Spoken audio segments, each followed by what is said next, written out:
The Adaptive Cooking Show was written, filmed, and produced by Sydney Anderson, a recent high school graduate who, like many of us at that age, is in the process of determining where she wants life to take her. Her decision, however, is greatly complicated by the fact that Sydney suffers from a chronic illness. When she's feeling well, Sydney likes to explore art and creative writing, but baking cupcakes, then giving them away, is her favorite way to create goodness for herself and for others. Sydney's co-star in the Adaptive Cooking Show is her mom, Jody. Brace for impact. Here comes the Adaptive Cooking Show. Welcome to Adaptive Cooking, S'mores Cupcake Edition. Hi, I'm Sydney. And I'm Jody. We're the Andersons. We've been members at Foothills for about 12 years. And this is our Adaptive Cooking Show. So you're gonna see these graham crackers a little bit later. We learned that when mixing the dry ingredients, it's important to whisk them together and fluff it up a little. Really helps with the gluten-free. Oh, and big one, I keep the counter clean because I spill a lot. So if you keep the counter clean and then you spill the flour on the counter, you can just sweep it off into the bowl and keep using it. This was Sydney's idea for putting a layer in the middle. So you can see from left to right that we put in a little bit of batter and then a layer of graham cracker crumble, And you might want to make extra because they're delicious on their own. and then sprinkled in some chocolate chips. And we decided we need more chocolate. Always more chocolate.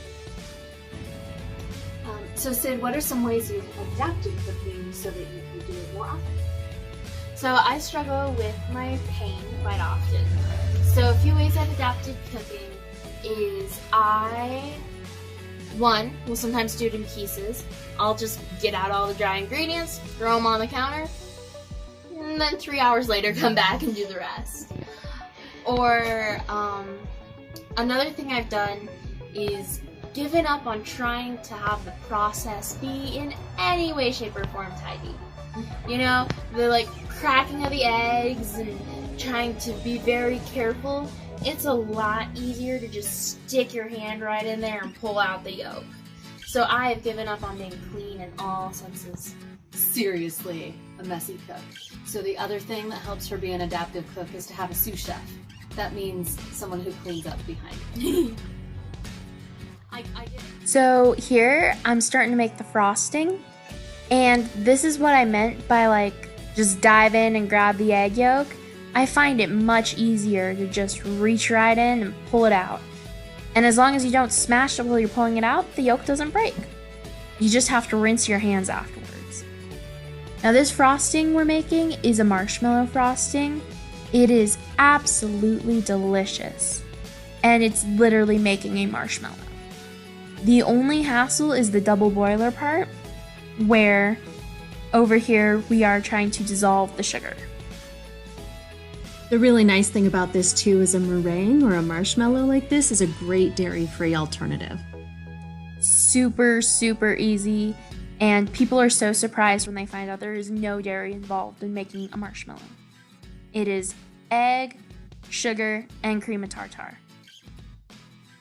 So right here, I'm testing to see if the sugar has dissolved by just pulling a little bit up the side and feeling for it to be smooth. And there you can see how we accomplished our little double boiler. So then it just takes a lot of whisking. And it's really important to get it to stiff and super glossy. Super glossy. Because that means it'll keep longer, because you are bound to have extra frosting. Which is a good thing. Which is delicious because you can put a marshmallow on almost anything. So this needed more whipping. So I scraped it down, checked it, and whisked it back a little more. And then when I'm filling a pipette bag, I like to use a cup because it holds the bag open really nicely. And you can just scrape your stuff in and clean off your spatula. And then you've easily got a filled pipette bag, and it's a one-person job. And frosting cupcakes is always my favorite part of making cupcakes.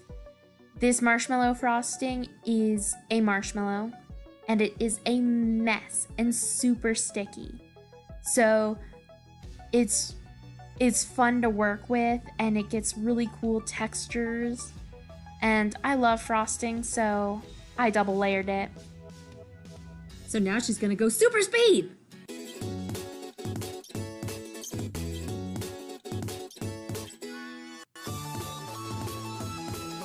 And as you can see on the side, there's a lot left over. So now Sid's showing you that she's basically just using our lighter. And this was her idea the first time she made this recipe, which is, it's a marshmallow, why not toast it? And Light it up. she loves playing with fire.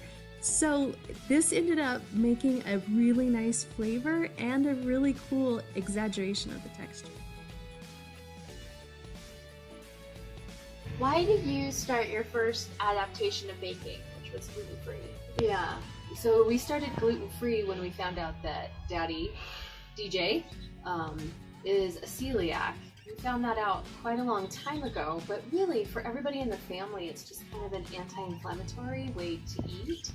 So we've switched over to gluten-free for a long time. And then in the last year, we started doing dairy-free. And so learning to do, gluten-free baking can be kind of dry, and dairy helps add moisture, so replacing that in the right balance. Sid loves to experiment. Like, she'll take a recipe and really mess with it. And a lot of times that turns out great, and sometimes it turns out not great, but that experimenting is what helps us get it to the texture that we like. Here's some of our favorite ingredients. King Arthur's baking flour. Don't use cup for cup. We found out it has milk in it. Nyokos is our favorite dairy substitute, but it's got cashew. You gotta watch that. Use Earth Balance instead if you need to, and all of these brands can be found at natural grocers.